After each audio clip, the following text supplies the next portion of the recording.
What is VOV? Voice of the Voiceless, or Voice for the Voiceless. How did it come about? So basically what happened was it started from a social studies assignment. So I was given by my teacher to write an essay about something the government should focus on. So I felt really passionate about sexual assault against teenage girls. So I was looking more to it, and I was realizing that there's so much sexual assault against teenage girls, right, happening in our community. And because they're so afraid to stand up for themselves, right, the government wasn't listening. So I was thinking, like, as a woman, right, we should be allowed to, walk out of our streets without, being fear of being catcalled, right, or being followed. Right. We should be allowed to bus home with no fear of, without having to call a friend. We should be allowed to say no. And even not as a woman, then as a human, right? Right. So that's when I started stretching out of sexual assault, and I looked at there's so much more social issues, right, that need more focus, right? So I started VOV, and what happened is that VOV, the Voice for the Voices, we help the unheard be heard, right? And it's like a summer project that I'm working on, right? So I've talked to MLA Jamie Moses. I've had a meeting with Michelle Jean Paul, and she helps advocates for all these black rights. Okay. And it's not just me. I have a mentor with me. Her name is Nicole, and she's helping me because I'm only 15, right? Along with 5 other girls, right, who are also helping me with this project. So what we do is that as the start of October, we take a social issue, right, for 2 months, and we try and spread awareness to it. So this 2022-23 year, we're only going to start spreading awareness only on social media, right? And then for the 2023-2024 year, that's when we're going to take more action, like volunteer at crisis centers, fundraising, all this type of stuff, right? So what I'm trying to talk about is that, like, I was wondering if you could give me any advice on what to do next, because so far we already have a social media account, we have an email for it, and in one day we reached 200 followers. We have 300 and something followers right now. Oh, wow. We have a Facebook account, and what we do right now in the summer is that every 2 weeks we post about, it's like a people survey. So we post about questions about what's going on in the news. So right now we're just asking people, like, how do they feel about the abortion ban, right? And if you do look on the Instagram account, you'll see people are, like, opening up, like, it's anonymous, right? So we have this link where it's like people can swipe up and be like, oh, I think about this, I think about this. It's just like for them to voice out their opinion, to, make sure that their voice also matters in our organization too. Right. So Well, you want to know now if the Minister of Sport will be interested in supporting or have extra kind of advice on how you can grow bigger and be established on VOV. yeah. Over to you. Of course. Well, I mean, social media, of course, is there's a whole, I guess, number of ways you can grow your following, right?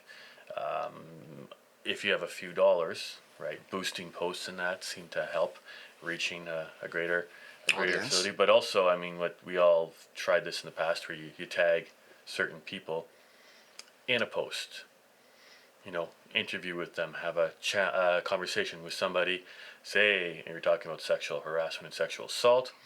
You could talk to someone who's maybe an advocate, maybe somebody who, I know in this particular case that when we announced this funding for government, we had the backing of a gentleman named Sheldon Kennedy.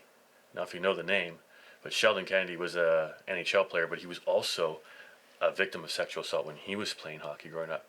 So someone like that who has a big following already, you can piggyback off their following because you're talking about a topic sensitive issue that is have really to do with to them. And then, of course, that certainly helps grow your audience to a broader spectrum, and not just to necessarily Winnipeg, but it could be outside of Winnipeg, outside of Canada, right?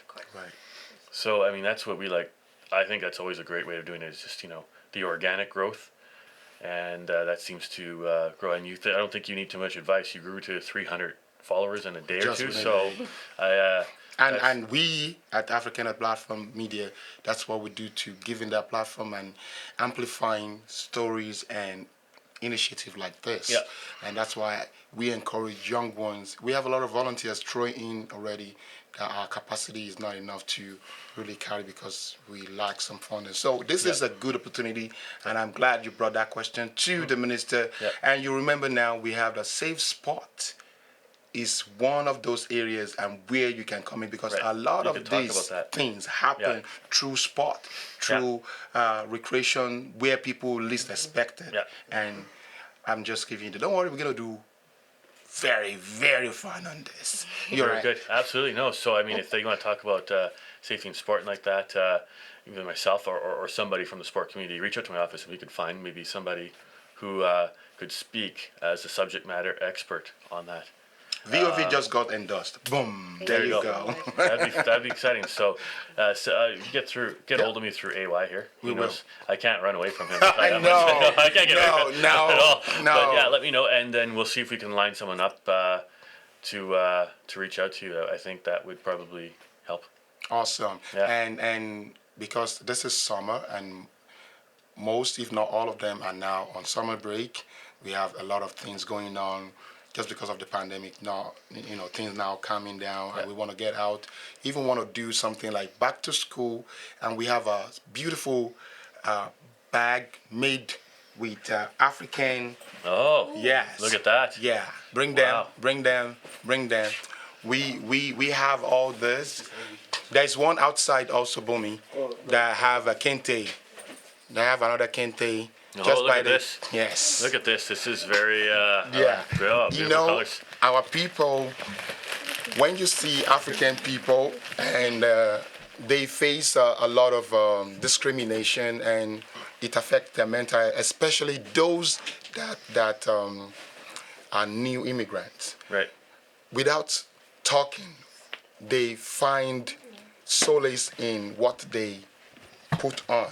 Their dress sense, their talking, what the people can just see them putting on a backpack like this, as beautiful as they are, and say, wow, I like that. They don't like their hairstyle, they don't like their look, they don't like their clothing, but this can only boost their ego for just one day. Like, oh, the girl with that backpack, that beautiful, colorful backpack. So we invested to do back to school project from at least 4 different school ridings in a division if we get support from there. And this will first give you one of these to have. You can use it not just for students, it's for people to identify with a blackness in us, which we call not blackness, we call Africanism in us, like we are one. So this beautiful project are on, and we're gonna present one to you today to take home and give to your beautiful wife. Okay, I still love that. To start going, it can have your laptops, it can have many things you can have. Maybe that should be for his wife.